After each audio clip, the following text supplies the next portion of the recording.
Hi guys, my name's Chan. I'm one of the founders of Boss Women. Thank you so much for joining us today. The topic of discussion today is something that's really, really close to my heart because I see a lot of people around us really struggling with this particular mindset and problem. We have invited Shamila, who is a consultant psychiatrist. I'll ask Shamila to introduce herself shortly, just so we can have a bit of a background on her area of expertise. The problem we're talking about today, and I think the issue that we really need to kind of speak openly about, is mental health wellness. Um, the current situation we're in is obviously not what we expected to come into when we started 2021. Whether you are a parent at home having to homeschool your children again, if you're working from home, if you're expecting your situation to be slightly different starting in 2021, it's just something that's kind of been thrown upon us very, very suddenly, very quickly.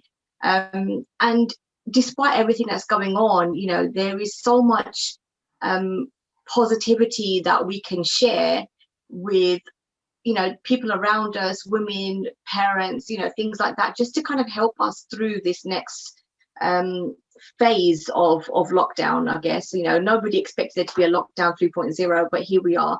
So I'll ask Shamila to introduce herself, to just speak a little bit about her background and her area of interest, and then we'll start to talk a little bit more about what I want to share with you today, some just coping strategies if you are feeling stressed and overwhelmed with the whole situation. So we'll come into that a little bit later on. So Shamila, thank you so much, first of all, for joining us today.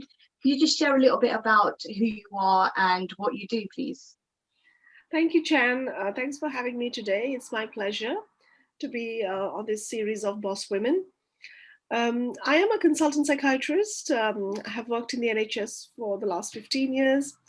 And my expertise and my special interest and topics close to my heart is obviously mental health, stress management. I have written books on depression and stress management, and the book An Expert Guide to Stress Management was a #1 Kindle bestseller in 2019. So from then I went on to develop the well-being and a CPD accredited course provider called Living Life Stress Free, and also the mental health online training. So we will discuss a bit about that later on, but just the gist of this is what I do. I'm really passionate about raising awareness of mental health, reducing stigma, and especially in this COVID pandemic, I have been working really hard to bring some awareness around how to manage COVID stress through my free webinars. So I know from speaking to you previously that you do a lot of work with stress management, and your feeling has always been, if you can control the stress from an earlier point, it stops the stress leading into depression and clinical depression and things that maybe need a little bit more aggressive forms of treatment.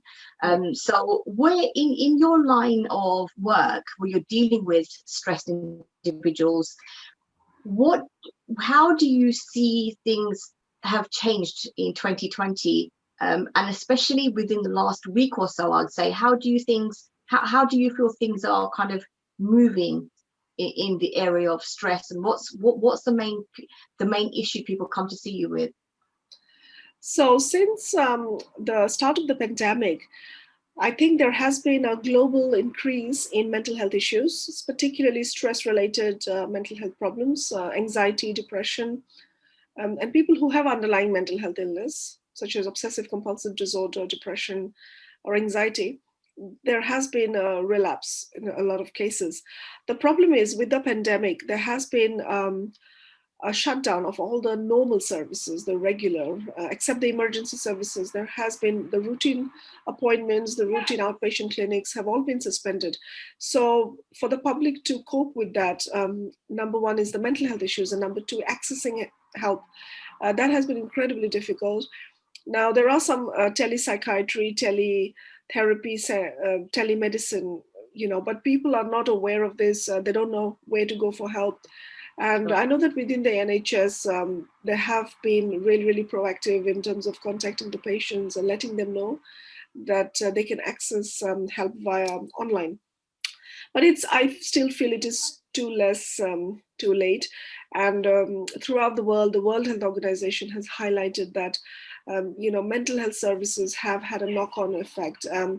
So there has been reduction in the services being provided, which is this is the time when we need more support, more help. But unfortunately, because of the nature of the pandemic, there has been the access to services has been a big issue. And Yeah. I think, yeah, and as we are seeing with this third lockdown, I think people's anxiety levels are going to hit, rock bottom, and I think there's a lot of uncertainty still. And I think this fear, the uncertainty, this is what triggers a lot of mental health issues. What would you say are the main topics? What because being, doing what I do as a career, I see a lot of people, um, they're stressed and they're very anxious because they're worried about their financial situation. Yeah. Then I also see a lot of people talking about stress because they're worried, the relationship situation has changed because, they've gone from being okay in life to having to kind of work in the same space. Working from home, obviously, it's kind of creating that atmosphere because you're dealing with work stress. Maybe you're dealing with kids, all this kind of stuff. I think, yeah, finance, relationships, and I think corporate stress, where you've got a very demanding job and you've managed it absolutely perfectly well, and all of a sudden you're doing it at home now, and you're kind of dealing with the fact that children are running in and out, you've got to homeschool, and maybe you're covering for absenteeism through illness, you're kind of being asked to do extra work, so I think these three things have really increased the reason why people are feeling stressed. Do you have anything extra that you've seen that's kind of arisen? And second question regarding that is, what are the coping mechanisms that you've been using with your patients, for example, just to kind of give our viewers a little bit of an idea, a little bit of guidance of if these things are something that they're experiencing, then there is some kind of self-help or something they can do themselves to just alleviate that stress? Yes, so it's a very good question. So, in terms of things that have arisen as a result of this lockdown, in particular, people are struggling with isolation. And for people, like if they are in a family unit, that's a bit different. Then there are other stresses to that. But people, especially the elderly population, people who are single, who have been living on their own, suddenly they're finding that they are in their own bubble. They're on their own, and even if there is social media, even if they have contact with through WhatsApp or through FaceTime, it's not the same as the face-to-face contact. So people are really desperate. We are all social people, social beings. We need the connection. We need the face-to-face contact. So that is something people are really, really struggling with. And for people who are in a family unit, I think working from home, setting work boundaries, setting how to separate personal life and work life. This blurring of the boundaries has been a cause of significant stress, particularly like if they're in meetings, they're expected to be in a quiet environment, and they've got small children to look after, and how do they manage? So I think these are some of the stresses. And I think the other main factor is with the closure of public places and people not being able to go out or even go to the gym. I think there has been a real sense of lack of motivation to do any physical exercise, and eating habits of people have changed as a result of lockdown. There has been increase in obesity, increase in the use of alcohol.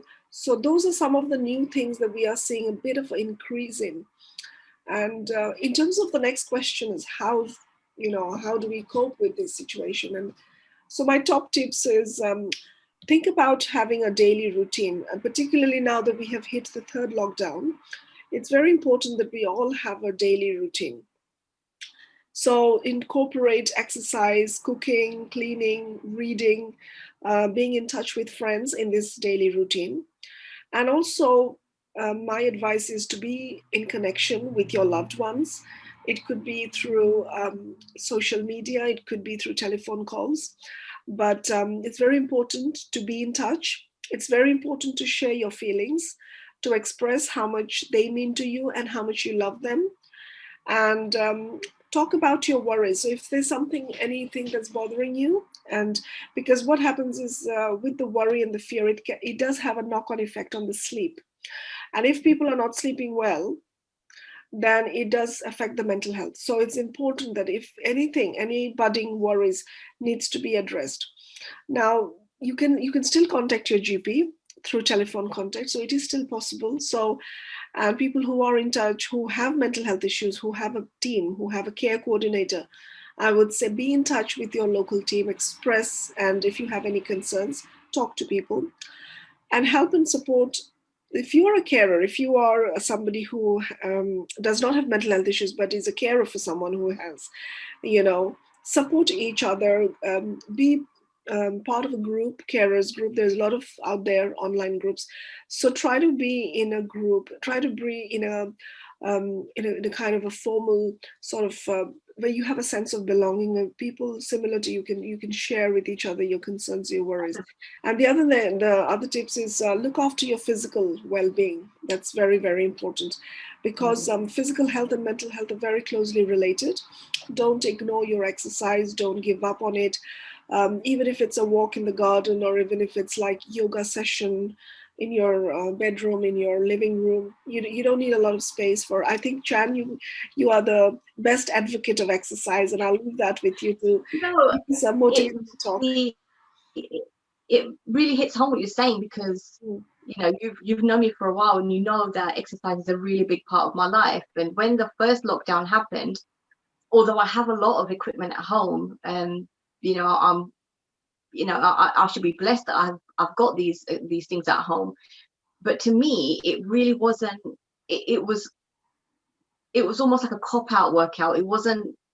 I didn't feel like I'd had a workout, mm, because for me, it's the whole, getting dressed, driving to the gym, getting into the gym, the whole mindset of being, and just before the lockdown happened, I was actually training 2 hours a day, so it was pretty intense. And and going from that to, you know, not having a cable machine and not having a squat racket, it was really difficult. mm, And I think the most important thing, and you're right, now when I look back on it, yeah, it did affect my mood, because I was pretty grumpy, because mm, that had been taken away, and I and it it was just doing something else, like going for a walk. It wasn't enough of a buzz for me. mm. But I think what helped me was realizing that, and then saying, all right, what I need to do is I need somebody to help me with working out to my maximum ability with what I've got,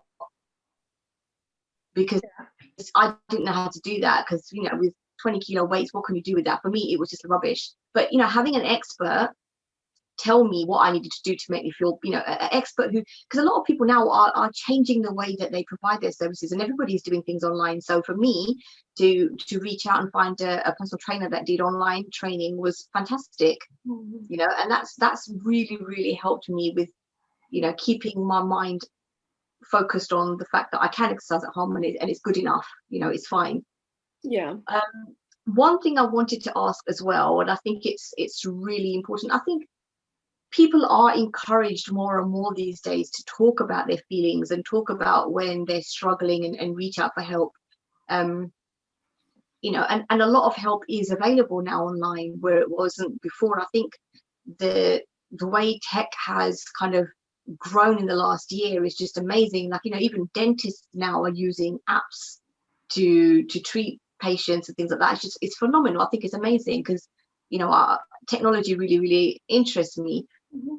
What would you say to somebody who, for example, is still reluctant to go out and reach for help. But if you feel that somebody is struggling, what's the best way you would say? Because I think, you don't want to be confrontational. You don't want to ignore the fact that that they need help. How would you approach somebody like that? How would you get the ball rolling and just to get them opening up to have this conversation? I think depends on what is your position, what is your role to that person. If you are somebody who's a work colleague, if you are a supervisor, then it's a bit different approach. If you're a family member, if you're a close friend, then obviously it's a different approach. So but for the person who themselves are struggling with stress and are reluctant and hesitant to open up, my advice to them, direct advice, would be it is okay to feel not okay about it, because you're not alone. There are a lot of people in the same situation, and we are all human at the end of the day. We are not expected to be perfect. So, a situation like this, which is so unusual, which is such a unreal situation, a pandemic like this that's been ongoing for so long, it is so natural to feel fearful, to feel anxiety, to have you know um, fear about this situation. So that's perfectly fine. What we need to do is to acknowledge that there is a problem if we are unable to cope. So the initial stages, when people were talking about it and discussing it and watching the news and the media, now if you find that you're unable to switch off, you're unable to shut off from the media, you're spending too much time and you're obsessed with it, if that is becoming like one of the persistent thoughts, then it's a problem. So we have to first demarcate when it becomes a problem. And then when it becomes a problem, the second obstacle we have is the barriers to seek help. The main barrier is stigma, fear of being judged, especially at work. If you have to open up at work, how are you going to be perceived? So there's a lot of stigma around it. So my advice would be find a person you trust and gently talk about it. This is my advice to the person directly. But if someone like if somebody's a carer or a friend, how do we approach our loved ones who has problems? So my advice would be, if you're an employer, if you're a work colleague, I would say not to bring it up directly, not to bring it up, especially for if you're in a managerial role, if you're in a position of authority, it's better not to bring it up and single out, because the other person might feel targeted, might feel so the resistance goes up and becomes very defensive. So it's not to bring it up directly, but to create a culture, to create an environment where mental health becomes a common topic to talk, where people Yeah. can have access to mental health training, how to detect, how to spot problems, how to diagnose, how to find out if they have a problem. So awareness, providing training. This is for the employers. Now, for the loved ones, for a family member, a close friend, if you're noticing that there has been a sudden change in the mood, in the presentation, and they're withdrawing, isolating, gently bring up the subject, gently approach them and ask them, I have noticed, that you have not, just be as much as objective as possible, just tell the facts rather than being too confrontational, being too emotional about it. Just place the facts as you see it. So you can say, I've observed that you haven't taken a shower for a week. I have observed that you haven't eaten properly for maybe a few days. Is there anything going on? How can I help you? That might help them to open up. So be Mm. objective, just place the facts as they are. You don't have to be too intrusive, and don't be too intrusive in their personal life, because people usually, if they're not ready to talk about it, no matter how much you try, they probably won't open up. So being mindful, being vigilant. I think the warning signs, the emergency, the main crisis things to look out for is, are they trying to harm themselves, are they having any suicidal thoughts? So those are the, like the warning bells. Then obviously you should not wait, seek professional help, ring up the GP, ring up emergency services. So that is a totally different area. But generally I think it is possible to approach the subject gently and be very, very supportive and open-minded as well, not judgmental. So if you're there to help them, really be there to help them and not pass comments or be critical of them. So one other question I have for you is, do you have any tips for people that can help them cope with this next isolation period, however long it may be? Yes, I have got some top tips. The first tip is limit your time you spend on social media, negative media, the news particularly, because the more you obsess about it, the more you watch it, it's going to have a negative impact on your mental state. So limit the time you spend watching. Now, obviously, be vigilant, be mindful, follow social distancing. You know, if you have to go for work, etc., you have to follow all the government guidelines. That's the number one. And get the facts from the right places. There's no need to focus too much on the other medias. Just if you have one or two news channels, that's fine. The trustworthy channels, that's fine. The second thing is do the things that you enjoy. Now is this is the time to reflect and to appreciate life more than any time else. So just the fact that you're alive, the fact that your loved ones are there, be grateful, practice gratitude, practice love. And this is the time to practice mindfulness, being mindful of the surroundings, being mindful of what you're appreciating, even the meals that you eat. Try to cook from scratch. Have spend quality time with your loved ones, spend time cooking, and even the small things that you do. Like now, people are not being able to go to the movies or going outdoors, so you have to find entertainment. You have to make use of the time indoors. So think of activities that you all enjoy, like mutually, and then try to do it. So do things you enjoy as much as possible. The second thing is that might help for people who are struggling with motivation is to set goals. Now, don't be too hard on yourself, but you can at the same time set some achievable goals, some realistic goals, and have some smart goals. So which are targeted. You have time boundaries, and you know what you can achieve, and break the tasks into small chunks so you know exactly every day what you have to do. Yeah. Keep your mind active. So um, if you dwell too much on the negativity, obviously it will have a negative effect because our thoughts affect our emotions, emotions affect our behavior. That's the Beck's cognitive triad. So keep your mind active with positive things. Listen to motivational talk, hear good music, things like that. Go slow, take your time to relax and focus on the present. So just if you're lucky enough to have a garden, if you can have go out for walks, appreciate nature, spend time with nature. I think nature is the best healer, I can say. Yeah, that's really some really good tips there, really good insights, and I think um they'll be so useful for people who just to take that little time out for themselves and just to kind of say everything's going to be here when I come back. The work will be here, the kids will still be here, everything's going to be here. If you can safely have someone take care of the kids if you live on your own. Yeah, I think that's really good insights just that you've shared just now for people just to take these small steps and have something they look forward to every day. I think that's a really good point. So just finally, before we wind up this message here in this video, what I know that your stress management is your big passion, and you quite often have events and things that you do. Do you have anything that's planned for the near future? Yes. So I have webinar coming up. It's a free webinar on how to manage COVID stress, Oh, particularly lovely. stress at work. I've been doing it since the first lockdown started, and it's been ongoing for more than 8 months now. We Yeah. have very good attendance. It's a free webinar. People can join. The tickets are available on Eventbrite, the free webinars. And I'm just wondering if you're happy with me, I can share with you my website. Uh, Yeah, definitely. What we'll do is we'll link yeah, the tickets, the URL to buy the tickets in the description of the video. So if yeah. anybody's interested in attending your next webinar, when is your next webinar, by the way? It's on the 29th of January. Okay. So, and you have them regularly anyway. So Yeah, I have obviously this them regularly. video, we'll put the link to the website so anybody can look on there for the next Yeah, webinar and book themselves on if they need any more help on how to manage this. So yeah. perfect. Thank you so much for joining us today and for your insights, which I think were just really valuable.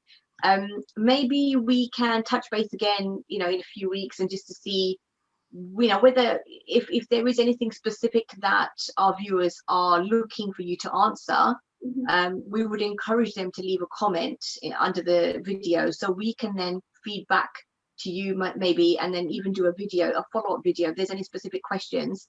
If you're happy to do that, we can definitely arrange that, and yeah, just provide some more help, I think, as and when people need it, because this is the thing right now. I think is any way we can support people through this this lockdown, and until we reach the other side of this whole pandemic, I think it's really, really useful to use our knowledge and experience to do that. So thank you once again, and we look forward to speaking to you soon. Thank you. It's been my pleasure. Thank you for having me.